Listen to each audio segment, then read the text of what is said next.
जय हिंद दोस्तों। आप में से कितने लोगों ने ऐसा सुना है कि एंशियंट इंडियंस को शासन और अर्थव्यवस्था का उतना नॉलेज नहीं था, या हमारा जो भी इफेक्टिव शासन या अर्थव्यवस्था है उसका सारा नॉलेज हमें यूरोपियन से मिला है। तो जानते हैं आज इस बात में कितनी सच्चाई है। मैं आयुष नेमा आपका अपने चैनल ज्ञान विज्ञान में स्वागत करता हूँ। तो आज हम बात करेंगे रामायण काल के बारे में, यानी कि उस काल के बारे में जब वेस्टर्न सिविलाइजेशन एग्जिस्ट भी नहीं करती थी। तो हम बात करेंगे रामायण काल की शासन और अर्थव्यवस्था के बारे में। तो रामायण काल में प्रमुखता से हमें 5 राज्य देखने मिलते हैं। सबसे पहले आता है अयोध्या, जहाँ भगवान राम का राज्य था। किष्किंधा, जहाँ पर सुग्रीव और बाली का राज्य था। लंका, जहाँ पर रावण का राज्य था। मिथिला, जहाँ जनक जी का राज्य था। और निषाद जी का वनवासी राज्य। हम बात करेंगे आज अयोध्या और लंका के बारे में। तो इन राज्यों में शासन व्यवस्था की अगर हम बात करें तो शासन में सबसे ऊपर होता था राजा। राजा को असिस्ट करने के लिए फिर हायरार्की में बहुत से लोग आते थे, जैसे कि मंत्री, युवराज, सेनापति, द्वारिक, न्यायाधीश, कारावास अधिकारी, धनाध्यक्ष, नगराध्यक्ष, दुर्गपाल, राजदूत एंड और भी लोग आते थे। लेकिन इन सब में सबसे प्रमुख होता था मंत्री। मंत्री का शासन व्यवस्था में बहुत महत्वपूर्ण योगदान होता था।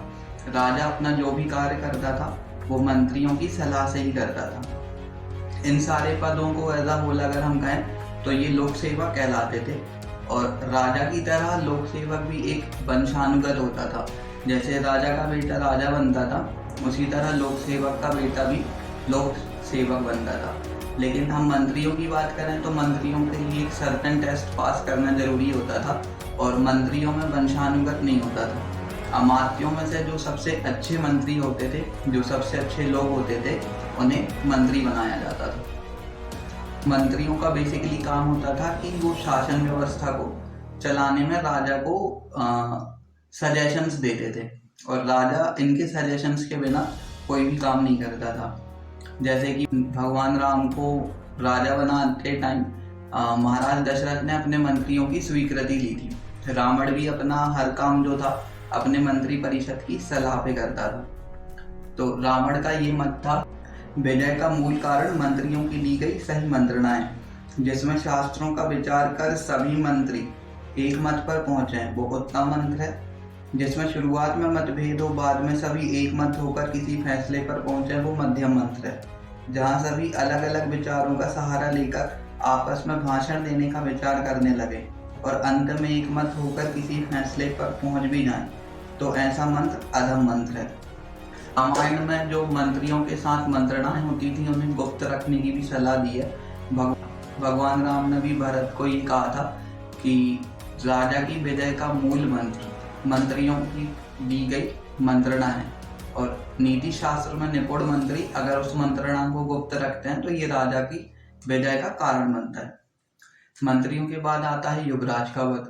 तो युवराज जो बेसिकली होता था, उसका काम होता था कि राजा को असिस्ट करना, जो भी शासन है, सैन्य संचालन है, इन सब में राजा को असिस्ट करना। युवराज के बाद आता था आर्मी चीफ। आर्मी चीफ को रामायण काल में सेनापति बोलते थे।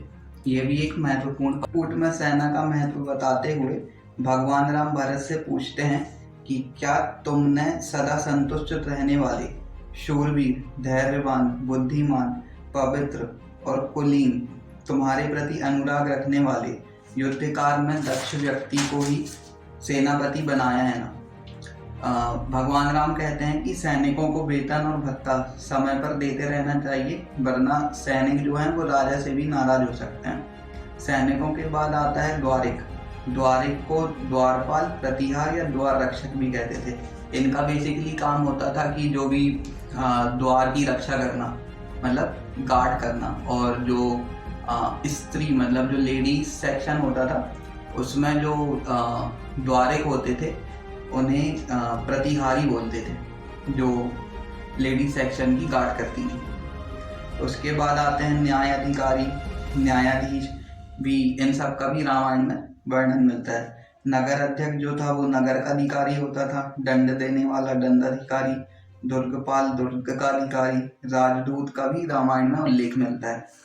अब हम बात करते हैं अर्थव्यवस्था की।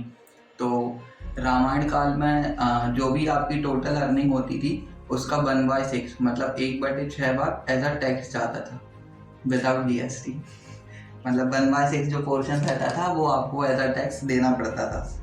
और राज्य को चलाने के लिए धन के भी अलग अलग तरह से जो स्पेंडिंग है उसका बताया है। जैसे भगवान राम भरत से कहते हैं चित्रकूट में कि क्या तुम्हारी आय अधिक और खर्चे कम है?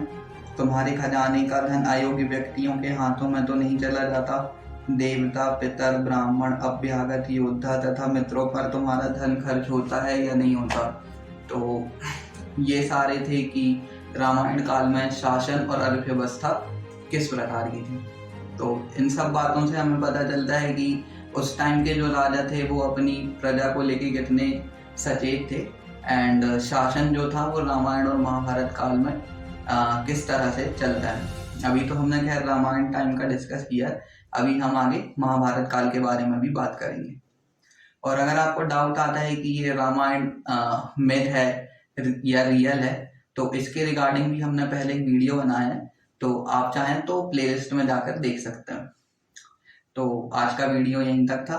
अगर आपको पसंद आया तो please like, share, subscribe and follow. Thank you.